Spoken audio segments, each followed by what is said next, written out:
Hordoftoota keenya turtii gaarii qabaadhaa ammallee itti deebinee jirra. Mee akka isin gammachiisutti viidiyoo karaa adda addaatiin yaalii godhuu jirra. Haga danda'amaa ta'e tokko isin agarsiisuudhaaf akka isinis viidiyoo kanarraa akka gammaddan abdii guddaa qabna. Kanaafuu kaameraadhaan isin waraabnee alaa fi keessa isaadha qulqulleessinee haga barandaa haga gubbaa agarsiisuudhaan waadaa gallee turre kaleessa. Waadaa san nama nyaatu rabbiin hin godhin, nama galmaan gahu rabbiin haa godhu. Waadaa kaleessa achitti argamnee agarsiisuu hin dandeenye jennee waadaa galle san hanga danda'amaa ta'e tokkollee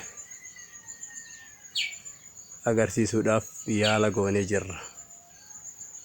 So haa ta'uuti mee karaa alaatiinis nu wajjin turaan isin jedha isin agarsiifna. Karaa alaatiinis nu wajjin turaan isin jenna. Karaa kanaanis akkanatti achirraa siquu barbaachisaa jira xiqqoo.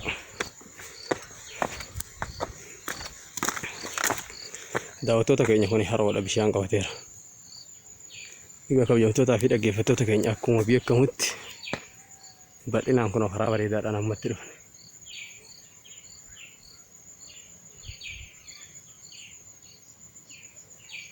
Akkana fakkaata.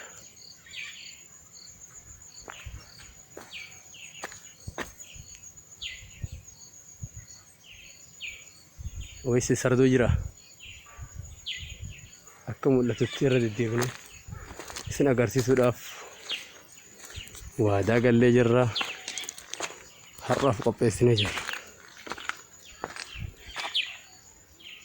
Isin bohaarsina, isin gammachiisna. Isa kanaaf